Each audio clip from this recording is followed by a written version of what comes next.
Olá, boa noite, a paz do Senhor, tudo bem? Aqui é o pastor e professor Luiz Roldan. Estou aqui para fazer uma live, como você viu aí o título, a execução do ministério pastoral e a ética cristã. Eu coloquei um anúncio aí no History, no Facebook, uma foto de uma programação do que eu iria falar hoje. E você que viu, estava lá Ministério Episcopal, e a gente vai explicar o porquê dessa palavra. Hoje eu estou aqui no ambiente um pouquinho diferente, estou na casa dos meus pais, mas com certeza nós vamos falar algo aqui muito importante para você que é ministro, para você que não é, mas deseja ser ministro do Evangelho, e para você que não é, nem quer ser, nem tem chamada, mas está envolvido nisso tudo, porque você é um cristão, é alguém que acaba estando envolvido nisso como uma pessoa que vai receber ou deixar de receber certos tratamentos necessários que o ministro deve dispensar sobre aqueles que estão debaixo da sua direção, debaixo dos seus cuidados, debaixo da sua liderança. Primeiramente, eu quero falar um pouquinho de ética cristã. Quando nós falamos sobre ética, nós estamos falando sobre o conjunto de regras e preceitos de ordem volativa e moral de um indivíduo, de um grupo ou de uma sociedade. Então, quando nós falamos sobre ética cristã, automaticamente nós estamos falando sobre regras, sobre padrões, sobre preceitos do cristianismo para ser aplicado na sociedade e também na comunidade de fé local. Quando nós vamos falar sobre ministério episcopal, a palavra episcopal é o que é relativo a bispo. E se você viu aí o esquema que eu fiz no papel, isso aí foi uma aula minha no Seminário Metodista Wesleyano, no Centro de Formação Teológica em Xerém, no Rio de Janeiro, onde eu ministro algumas matérias. E o que acontece? Foi uma aula de ética cristã, uma aula de ética cristã, onde nós falávamos sobre vários e vários temas, e uma aula foi esse tema aqui. E o que acontece com o ministério episcopal? Primeiro a gente tem que entender que quando nós falamos de ministério episcopal, nós estamos falando tanto de bispo, pastor e presbítero. Por quê? Porque esses três ministérios, na realidade, é o mesmo. Tá? Para a igreja primitiva, a igreja do primeiro século, isso aqui, no caso, é um termo intercambiável. Tá bom? Estão me pedindo aqui, o pessoal está dando aqui a paz do Senhor, a paz do Senhor a todos. Sandro está aqui, o nosso amigo Wagner também, que está pedindo um abraço para o presbítero Lucas, que é sogro dele. Forte abraço, seu Lucas, forte abraço. E aí nós estamos aqui falando sobre pastor, presbítero e bispo serem termos intercambiáveis, ou seja, dava no mesmo. A paz, Tiago, a paz, Daniela.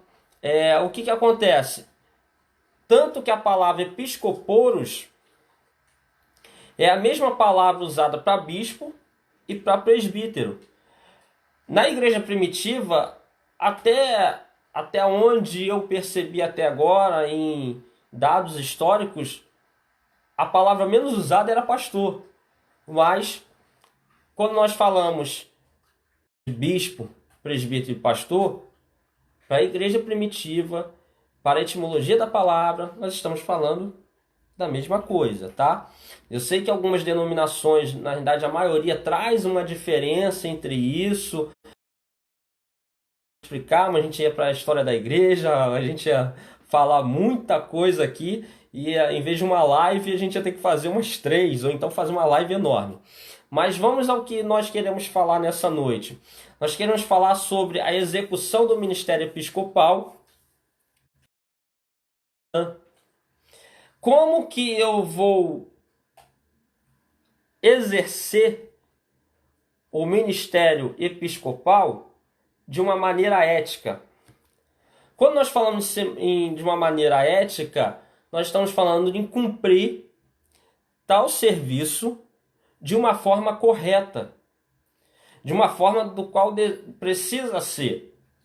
Nós vamos ver Jeremias 48:10, diz assim: maldito o homem que faz a obra do Senhor relaxadamente. Nós vamos ver a função do pastor, onde o pastor ele tinha certas funções como guiar a ovelha, apacentar a ovelha, cuidar da ovelha no sentido de protegê-la, limpá-la, tosquiá-la. Então nós vamos ver que dentro dessa analogia do pastor que cuidava das ovelhas bichinhos, para o pastor que cuida de vidas, como o bispo das almas, né, vamos assim dizer, existe uma questão de funções que precisam ser feitas. Quando nós vamos falar nisso, o pastor que não exerce certas coisas, ele está sendo antiético com aquele que está debaixo da sua liderança e que precisa dos seus cuidados, que acredita que aquele ali lhe dará os seus cuidados. E quando o pastor não dá os cuidados necessários, uma falha com essas pessoas, o que se torna antiético. Porque, querendo ou não, você está debaixo de uma liderança, você está com uma aliança ali. E quando no caso, o pastor ele não cumpre as suas funções, ele na prática está quebrando essa aliança. Questões que o pastor ele tem que fazer. O pastor ele tem que pregar.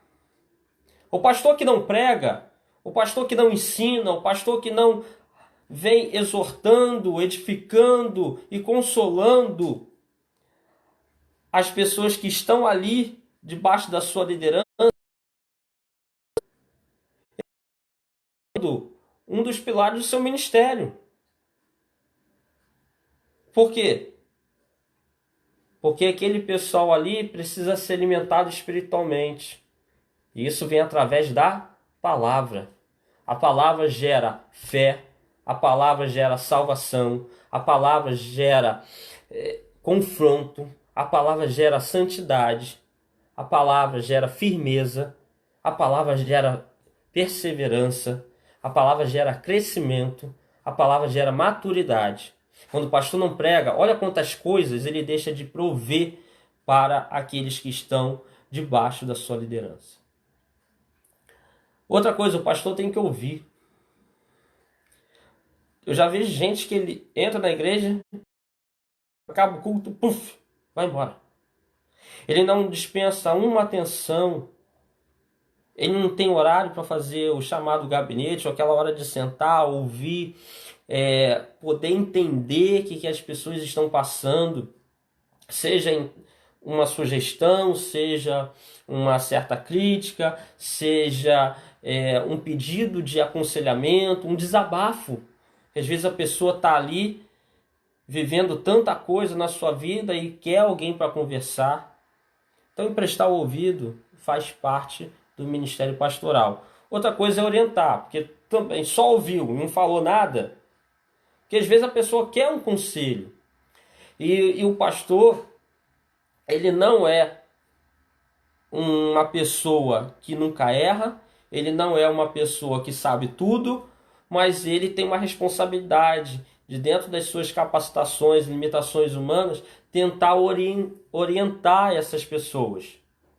Sempre com empatia, vendo uma situação de como tudo aquilo afeta a pessoa, sempre com a Bíblia como base. Então, nós temos que ver que o pastor ele precisa fazer isso. Outra coisa é exortar. A palavra exortar, ela fala sobre dar ânimo, colocar para cima, despertar, como também corrigir. Uma mensagem, um aconselhamento que não te coloca para cima, que não te dá ânimo, despertar para a vida e para a fé e para os preceitos de Deus, despertar espiritualmente, ou nunca tem uma palavra para você ser corrigido, Será que você nunca precisa de uma palavra para ser corrigido? Ou para melhorar? Será que você já está tão perfeito? Se tivesse, Deus o arrebataria, igual Enoque. Particularmente, eu gosto mais das pregações de exortação. Eu gosto mais de sentar e ouvir de exortação, porque são as que nos dão uma sacudida para a gente acordar, despertar. Então, o pastor ele tem essa função de exortar. E a gente chega no outro ponto que eu vejo às vezes muito negligenciado, que é o preparar. O pastor ele tem uma função de preparar os que estão com eles. Quem? Todos. Claro que alguns talvez não tenham chamado para certas coisas, mas preparar toda a igreja a crescer, toda aquela membresia a desenvolver. Então você vai ter aqui, eu separei 4 pontos aí do que o pastor ele precisa preparar as pessoas que estão debaixo da sua liderança. 1. Apologeticamente. O que é apologética? De quê? Da fé. Ele precisa trazer ensinamentos dos quais a igreja local possa ter base para defender a sua fé, nem que seja para si próprio. Nós temos hoje uma falha muito grande nas igrejas que não tem estudo apologético. E a gente vai cair na outra situação. Pensa bem. Como que o pastor vai passar um ensinamento apologético se ele não estuda, se ele não tem conteúdo para isso? Então o pastor ele precisa se preparar para preparar os demais. Nós temos agora uma situação do seguinte. O jovem cristão ele vai para a faculdade, ele chega lá, ouve um monte de coisa do seu professor, batendo firme na Bíblia, batendo firme na sua fé. Ele não tem como defender, não precisa nem rebater para entrar em discussão, mas ele pelo menos no mínimo se defender. Defender o seu coração e sua mente daqueles ataques. Ele não tem base. Aí tá vendo um cara que tem um título ali, então vamos colocar, pô, esse cara deve ter conhecimento, ele deve saber o que ele está falando. Ele está falando umas coisas que eu não sei comentar. Então ele deve estar certo. E aí nós vemos um grande índice de jovens, quando chegam na faculdade, eles se afastam da fé cristã. Isso já está indo, já há um bom tempo, para o 2º grau, para o ensino médio. Né? Na minha época era o 2º grau. Para o ensino médio. Por quê? Porque ele não tem base. E a gente tem que parar com esse negócio de achar que o jovem não consegue entender teologia. Que isso? Entende administração, engenharia, medicina. Por que não consegue entender teologia? Então nós temos que ter isso aqui. Você vai pegar alguns textos aí, alguns livros. Não tenho fé suficiente para ser ateu. Em Guarda. São 2 livros bons aí para você pegar conteúdo e passar para o pessoal da sua igreja. Por quê? Você vai ver lá estudos científicos que o Big Bang comprova o criacionismo. Você vai ver que a ciência não dá base para evolucionismo, não dá base para que o universo surgiu do nada. O surgimento do universo, segundo as leis da física, ele aponta para o criacionismo. O Big Bang aponta para o criacionismo. Não existe macroevolução da evolução de uma espécie para outra. Existe microevolução, espécies que se adaptam. Só isso. Aí eles acham que, como existe micro, pode haver a macro, sendo que nunca ocorreu. Então, tem que ter muita fé para crer nisso aí. Então você vai ver o seguinte, a Bíblia ela tem um apoio enorme. Inclusive o Novo Testamento, então, ele tem muito mais suporte histórico, de confiabilidade, do que diversas obras que tem muito menos do que ele e que falam que são confiáveis e ficam falando que o Novo Testamento não é. Então nós vamos ver algumas coisas aí. outra questão para pular aqui. O que o pastor, presbítero, bispo, ou seja, em termos intercambiáveis, ele tem que preparar o seu povo teologicamente. Ah, mas todo mundo precisa ter teologia? Bem, se você lê um texto bíblico, entende e cria ali a partir daquele texto, você já está fazendo teologia, independente da qualidade da mesma. Mas está. O que é a teologia? O estudo sobre Deus. Então você vai pegar o seguinte, o estudo bíblico teológico é importante. Isso precisa ter mais nas igrejas, uma coisa mais aprofundada.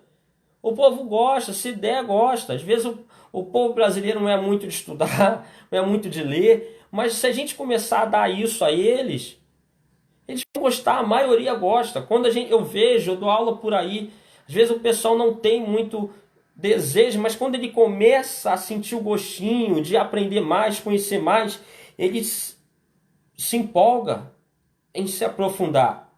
É o exemplo que eu gosto de dar.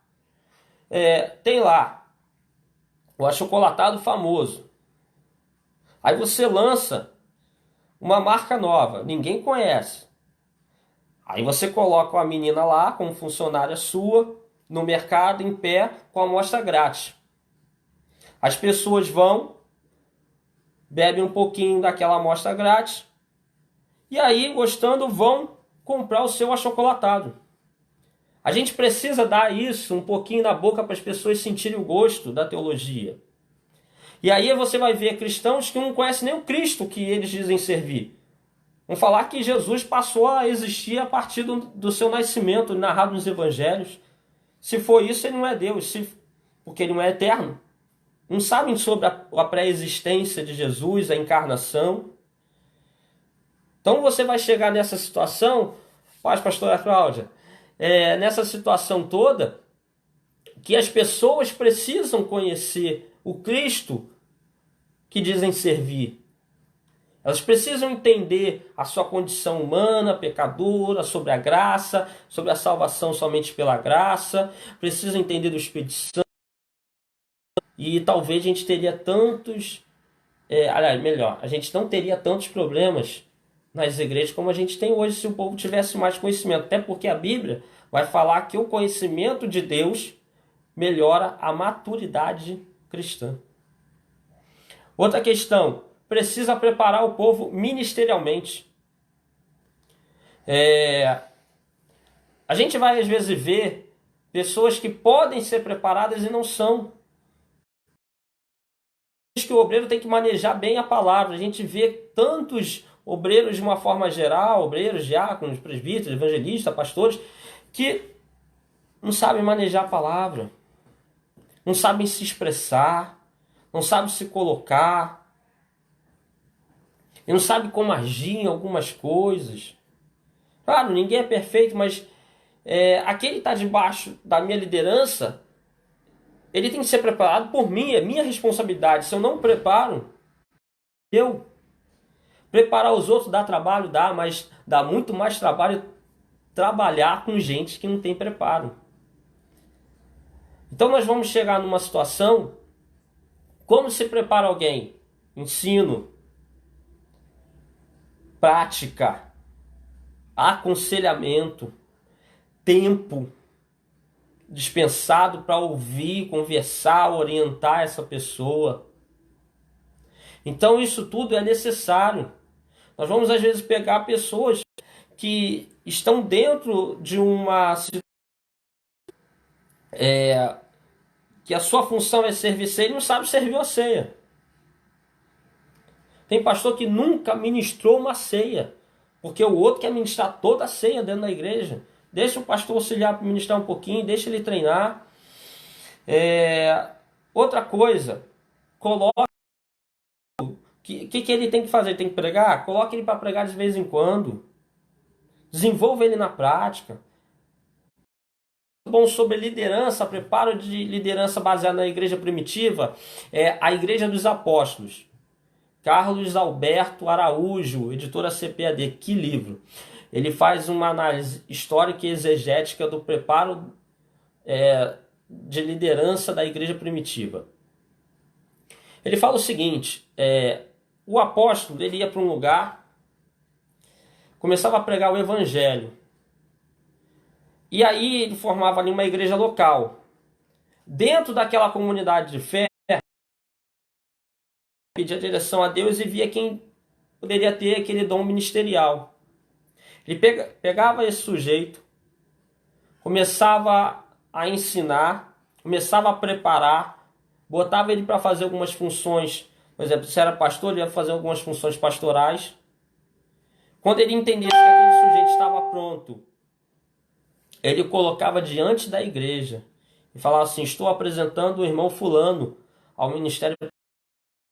E a igreja votava baseado em quê? Esse cara sabe as doutrinas bíblicas? Ele sabe passar essas doutrinas? Ele foi bem nas funções as quais foi colocado para executar? Ele tem um bom testemunho dentro da comunidade local e dentro da igreja local? Então sim, o pastor deixava ele na direção, o apóstolo deixava esse cara como pastor na direção daquela igreja, e ele ia para outro lugar fazer a mesma coisa, tudo de novo, em outro lugar. Havia preparo. Outra questão, a gente dentro disso de preparo ministerial, às vezes a gente quer fulano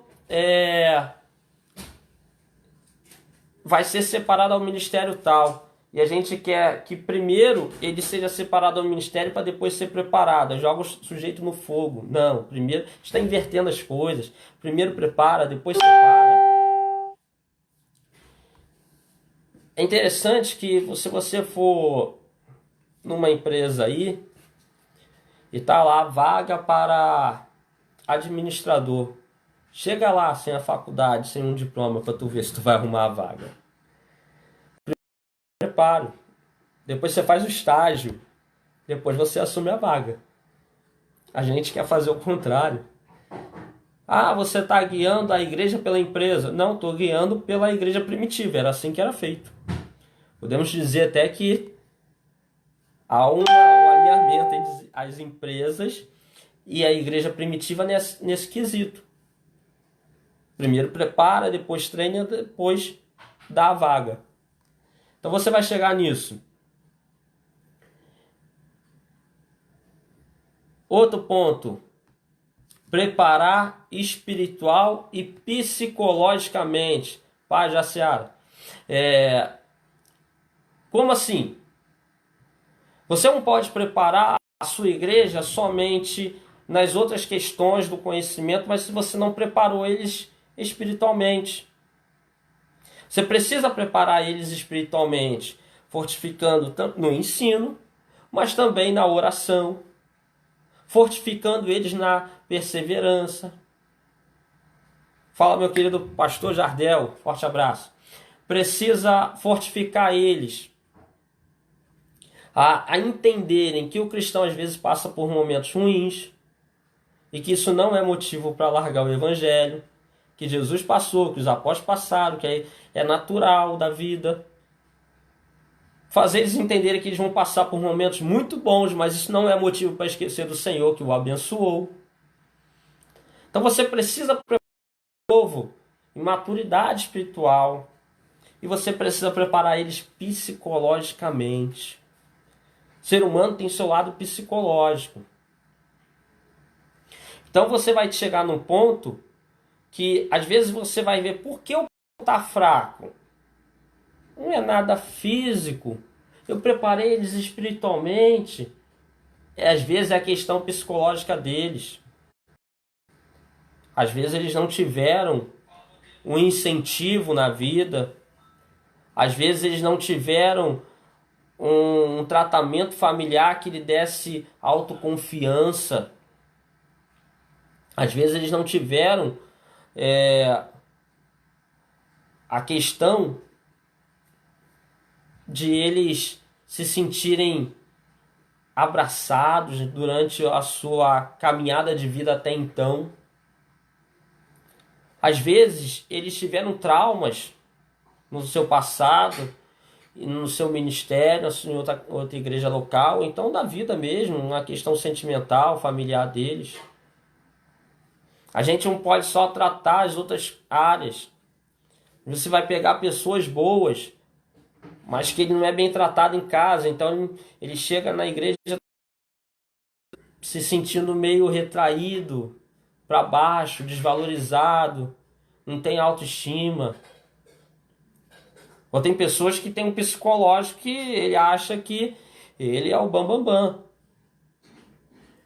Então, até uma questão, a gente tem que entender. As pessoas precisam entender que eles também têm algo a aprender.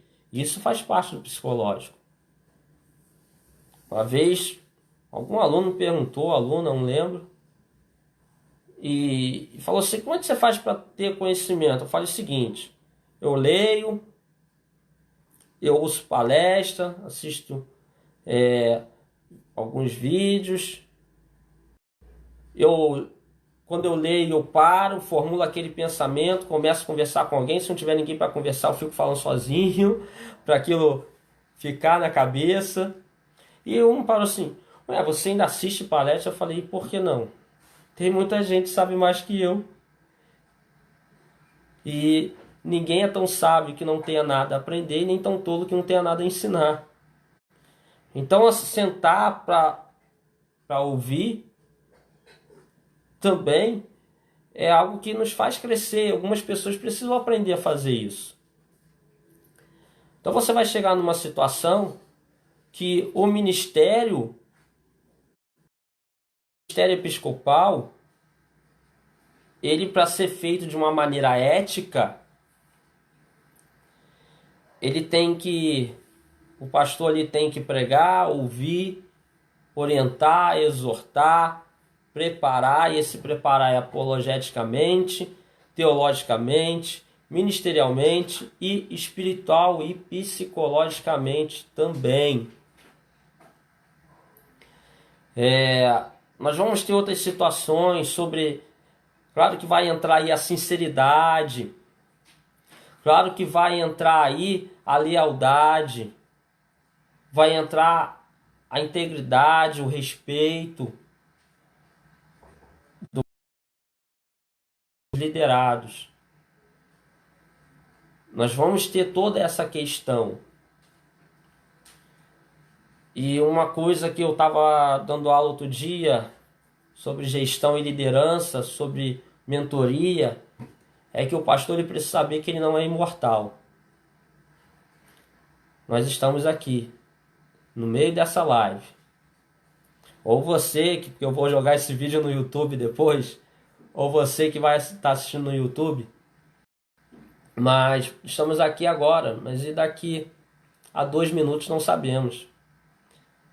Independente da idade do pastor, ele tem que começar a ver que ele precisa deixar alguém minimamente preparado para caso o Senhor o chame. Que a igreja não é dele, a igreja é do Senhor. Que ele não é imortal. E que ele tem que preparar pessoas. Ele tem que preparar pessoas para a vida, pessoas para caminhar no Evangelho, pessoas para o ministério no Evangelho, e até pessoas para, se um dia o Senhor o chamar, tenha quem cuidar daquele rebanho local. Então, se o pastor não cumprir essas partes aqui citadas, de repente eu tenho esquecido alguma, e você pode vir a comentar aí. Se o pastor não cumprir esses quesitos ao longo da sua caminhada ministerial, ele está sendo antiético com aqueles que estão confiando nele, que estão debaixo da liderança dele. Porque hoje a gente tem igreja em tudo que é canto, graças a Deus. Mas quando alguém escolhe ficar num lugar, está dizendo para aquele líder, está dizendo: eu confio em você, para você fazer isso aqui, para você me ajudar, para você me orientar, para você me exortar, para você me ouvir, para você me preparar. E quando o pastor aceita aquela pessoa, até porque ele não pode ficar negando, mas independente disso, ele recebe aquela pessoa ali naquela igreja local, ele está dizendo que ele vai fazer isso aqui, que a gente está falando. E se ele não faz, na prática ele está mentindo, ele está sendo antiético. Então, fica aí uma questão, não querendo ensinar a todos os pastores como tem que fazer. Porque tem muito mais gente aí com mais experiência que eu. Mas é um alerta para a gente pensar que a gente pode contribuir muito. Eu fico muito feliz quando alguém chega para mim e fala que algum aluno, alguma pessoa chega para mim e fala que eu contribuí com ela em alguma coisa. Eu fico, opa, já fiz um pouquinho por alguém. Já fico feliz. É bom você poder contribuir, você saber que você ajudou na história de alguém. Nós fomos chamados para ajudar na história de alguém. E que mesmo que não seja, queira ser, não se vê como tal, mas é membro de igreja, você tem que entender isso aqui. E seu pastor precisa fazer isso por você. E se ele faz, valorize muito. Se ele não faz, tenta conversar amigavelmente com ele. Mas se ele faz, valorize muito, porque às vezes é meio raro. Infelizmente. Então, fica esse vídeo. Quero mandar aqui um abraço a Cida. Seu comentário, está aqui assistindo. Um abraço a todos que estão assistindo. Dá um curtir aí nesse vídeo, tá bom? Compartilha ele com seus amigos. Compartilha. Eu vou botar essa foto nos comentários. A foto do qual eu falei, que eu coloquei no history. Vou botar aqui nos comentários caso você queira, para você ou ficar pelo menos ligado no que eu falei. Que montagem é essa? Que programação de fala foi essa que o Luiz falou? Aí vocês vão saber, tá bom? Então dá um curtir no vídeo, compartilha com seus amigos, compartilha no seu Facebook, no WhatsApp, que Deus possa abençoar a sua vida. Vou botar esse vídeo, como estou colocando todos os vídeos que eu estou fazendo nas lives, vou botar lá no meu canal no YouTube, vou deixar o link nos comentários, entra lá, se inscreve no meu canal, tá bom? Assiste os vídeos lá, tem esses dessa semana, tem alguns mais antigos, tem uma pregação minha que eu gosto muito, que eu ainda vou botar lá. Então, fica ligado lá no canal também. Que Deus abençoe sua vida, tá bom? Uma boa noite, a paz do Senhor para você.